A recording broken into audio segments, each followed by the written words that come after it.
Welcome aboard, Skylark Outdoors here, and today we're going to review the Beneteau Gran Turismo 32, which we've got right here, and take you on a tour of this lovely boat. So first, we're going to walk around, I'm going to show you the features, and then I'm going to go through the specifications. Now, this is a really cool boat. I love the outboard power option on a cruiser like this. I love the simplicity of it, and there's a lot of other cool features in this boat that gives you a nice package for a 32-foot size boat. Feels much larger than that. Now, I also think it's cool that they've got an optional sport tower on the back here, so you could water ski, tube, and or wakeboard, and this thing certainly would throw a wake at 12,182 pounds. And you've got a nice swim platform in the back there to either swim on or disembark either to the side of the boat and or to the rear of the boat. So I like that it extends further beyond the engines themselves, so you have easy access from the rear of the boat or from the side.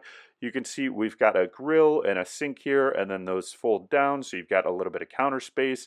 Then, because you do have the outboard control, you also have the joystick controls. So you got your dual throttle controls and joystick controls. Bow thruster on this, as well as the joystick controls to manipulate those engines however you want to walk the boat. You've got a nice little area here, some cup holders built into the actual table itself, and surprisingly larger seating than you would think back here. Plenty for two people, but plenty also to entertain. I would say probably 4 or 5 people could fit around there comfortably. Then you've got the dual helm and then another seat next to it. But what I like about this is there's a lot of visibility in this boat, and then there's also a lot of options to get airflow through the boat on a hot day just by opening this front window and or the side windows. So I like that functionality of the boat, as well as if you're docking, it gives you the ability to see out the side of the boat pretty easily with that window on both sides that opens up. Now here you can open up to the front, so you got kind of like a full wind weather shield there, and that is a full window. And then you've got this piece down below that's also going to block any wave spray, wind, everything. So when you've got the isinglass up, this thing's sealed up pretty good to the point where you could be pretty comfortable even on a colder day. And then what I like about up here is you've got full access to walk up to the windlass here, anchor, everything else, and then really nice entertaining layout space. You've got 3 chairs up there, but really you could probably fit 4 or 5 people on these chairs very comfortably. It's really wide. You've got some cup holders there, but just a great place to lay out in the sun. And I think what's unique about this boat is that you've got outboard power, a lot of good entertaining space, but then also it's just a great cruising boat for 2 people if you want to have a nice weekend trip. So it really does serve a fair amount of functionality. And one other thing I wanted to mention is that you've got this hatch up above the driver's seat. There's actually a sunroof, so you can let even more of the outdoors in with this boat. And I love that about boats like this. It's not too sealed up. You can have that the isinglass off, you can have the window open, and then you can have that sunroof open, and so you're going to get a lot of feel of the outdoors and wind when you're moving. And I like that in boats. I don't like when they're too sealed up, but I like the ability to seal up a boat whenever you want to in the colder weather or in the off seasons in the spring and fall or in the winter. So really nice helm station. Everything's laid out well, some cup holders. And then we're going to go down to the berths here. So you've got 2 double berths. You've got a double berth up in the front here. Really nice windows. So once again, you've got some nice views here. Lets a lot of natural light in. And then you've got some windows up in the front. And you got little portholes so that if you want to have some airflow through there, you can absolutely do that.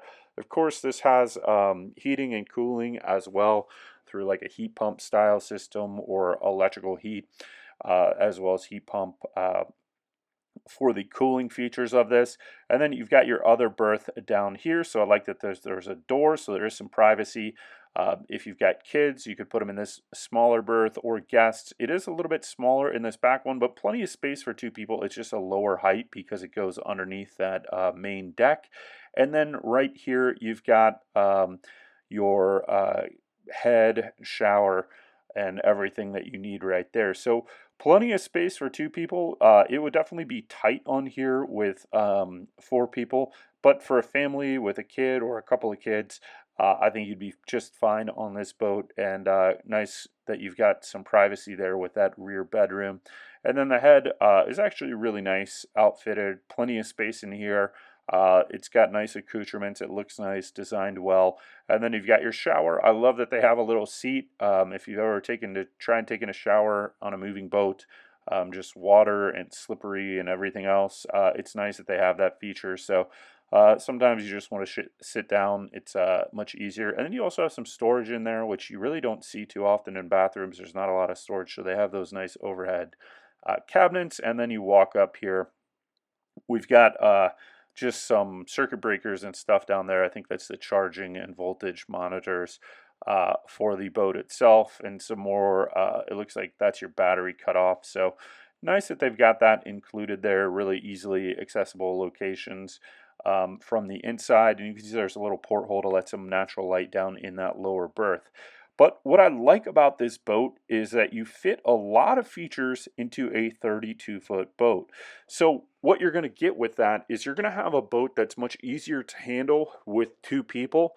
I feel like 32 feet starts to kind of be the cutoff where, unless you really know what you're doing and have the skills to dock something like this, the windage that you're going to get on larger boats can create issues while docking. Now, a lot of things have negated that to make it easier to dock, like having bow thrusters, like having the joystick controls. Twin engine obviously makes it easier. However, if you're getting in your first foray into boating and yachting, what you'll find is the larger the boat, typically the more windage that you're going to have. And with the style of cabin cruisers, they often have a pretty high bow. They have pretty high gunnels and just a lot of surface area that the wind can catch. So having something that is a little bit smaller is going to make it easier to dock, just because there's less mass, less size, less windage on it, as well as you're going to fit into a lot more dock slips. So at 32 feet, a lot of marinas will let you overhang a foot or two or three. So a lot of times, if you've got a 30-foot boat, they'll let you, or a 32-foot boat, they'll let you put it in a 30-foot slip.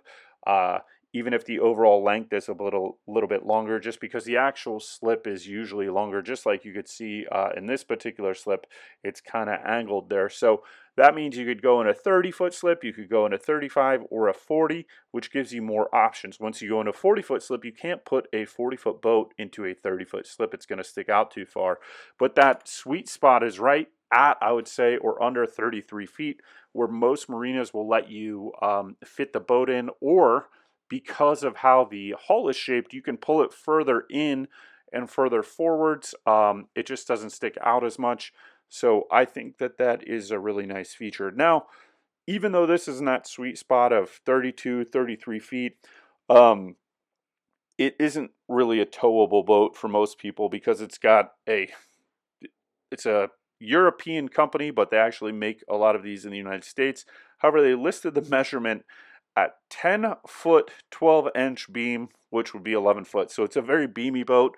In a lot of states, there are regulations once you get over 8'6" for towing a boat.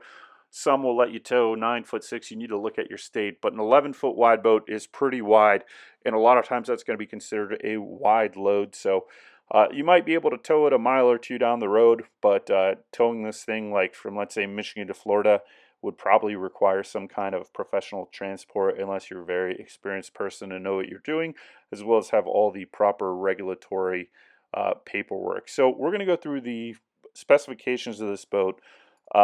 You've got two double berths, 700 horsepower max rating. So this does have the max rating on it. It's got two 350 outboard Mercury engines. And then you've got a 35 knot top speed, and for a boat this size, which is 12,182 pounds, that's pretty good. You've got a 32-foot 8-inch length, so less than 33 feet. You've got the 10-foot 12-inch beam, so an 11-foot beam, and that's a very wide, berthy boat compared to most 32 feet boat. But that is what gives you kind of like the layout and that walk around and some of the accoutrements on this boat that make it feel bigger than it is, because it is about a foot or two bigger, or at least 16 inches bigger than most boats comparable of this size at 11 feet. You have 14-foot 1-inch bridge clearance, and that's another thing about transporting this. You'd have to see how it was on a trailer, because most highway bridges and most marked bridges are going to be 14'6". Now that could change on your state. There could be lower bridges. There could be issues where you've got a lower one. So you need to understand how this would fit into your plan for storing it, transporting it, or if you're just going to keep it in one place, like Florida, the Great Lakes, or along the East Coast, then maybe you don't have to worry about it. You're just going to have this craned in and out or boat lifted in and out at the beginning and end of each season. Or if you're in an area where you don't have downtime, just your annual maintenance lift out of the water. So it is important to know that you probably will not be traveling too much on the hard with this. Just because of its size, it's going to be easier logistically most times just to take it someplace via boat travel. So get to enjoy your time on the water. Because that 14-foot 1-inch clearance is pretty high. I don't know what it would take to take the top off this. A lot of times there's things that you can do, but this one seems like the top's pretty well integrated in there to the point where it would probably be pretty complicated to reduce the height of this vessel. Also, something to be aware of for when you are actually floating on the water in terms of your bridge clearance there. So if you've got any low bridges from wherever you go from your house out to the intercoastal or out to the ocean, you want to make sure that you have plenty of clearance there. But on the plus side of that, I'm a taller individual, and there is plenty of height and headroom on that main deck to get around without me bumping my head. So it does have a lot of headroom, and I really like that. The only downside is that it is a little bit taller than some other places. The max draft is 2 foot, or the minimum draft, excuse me, is 2 foot 7 inches. The max draft is 4 foot 3 inches, and then it holds 212 gallons of fuel and has about a 242 mile range, and that's based on 21 gallons per hour of fuel consumption of a cruising speed at 24 miles per hour. And then you also have 42 gallons of water on board, and then ample storage for your black water tanks with the head. So what I like about this is that when you compare this to the size, I think you're getting a lot of boat for the price and the size of this boat. And that's because typically in these boats, one thing that you run into is that once you go into a higher size boat, maybe let's say 35, 36, of this width, you're not going to get outboard engines. A lot of times what you're going to have is diesel engines. And just the maintenance on those, while typically diesel engines can be less maintenance, when you do have maintenance because of the size, the weight, everything, as well as the drives that they put those onto, you just end up with a heftier repair bill. Versus this, you've got the twin outboard engines. These are Mercury engines, a very common engine. A lot of places are going to be able to service them, which means that you're just going to have more options for servicing, especially if you live in an area like the East Coast, Florida, wherever that is.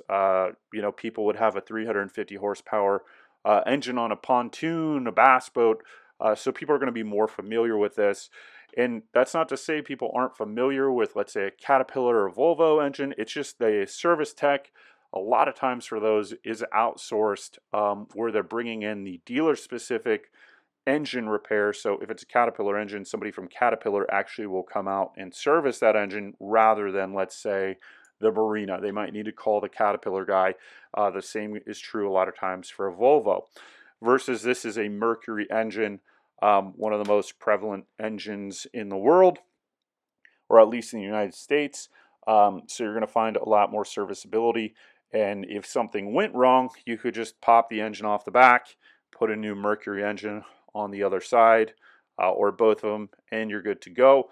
And the parts should be more readily available in most cases, as well as the requirements to do the service are going to be easier. Like, you don't have to disconnect all this stuff internally into the boat where it may be hard to access. Everything is external, and they're just going to lift the engine itself, and the boat can stay where it is, where a lot of times just trying to maneuver boats and hard tops and everything and get big engines out can be quite a lot of work. People do it, but just you're probably going to be more labor intensive than being able to take an outboard engine on it off the back. So I like the features that are in this boat. I like that it has outboards on this side of the boat Traditionally, it's going to be lower maintenance. You're going to have lower typically costs for winterizing, and just some of the systems in there are going to be easier to manage for a first-time boater. If you want a lower maintenance boat, I think this is going to offer you over the long term a lower maintenance boat than an inboard engine or a diesel with a drive style engine. So I like those features. You just aren't getting the towability of something that was a little bit narrower, but if you're in one location, that shouldn't matter too much. Overall, I think it's a cool boat. I think as time goes on, the prices on these will continue to go down even more. And I think that if you are looking for something that you can entertain on, you definitely could do that on this. If you want to go away for a couple days, you definitely could be very comfortable on this boat for a couple of days. And it kind of mixes everything in. The only downside is the beaminess of it, just for storage in the winter. You're not going to like tow this to your own barn or facility for the most part. You're going to be paying that marina bill. But it also does have nice coverage, so if you're in a warmer area that doesn't have like a whole bunch of snow or something like that, having that hard top, you could store this in a warmer climate outside without too much worry about it. But somewhere you get a lot of snow, just with isinglass and how the front seals up, I would probably want to store it inside if you had a lot of snow. So thanks for watching this review and tour of the Beneteau Gran Turismo 32 yacht and the Beneteau Gran Turismo 32 boat. Thanks for watching, and we'll see you next time.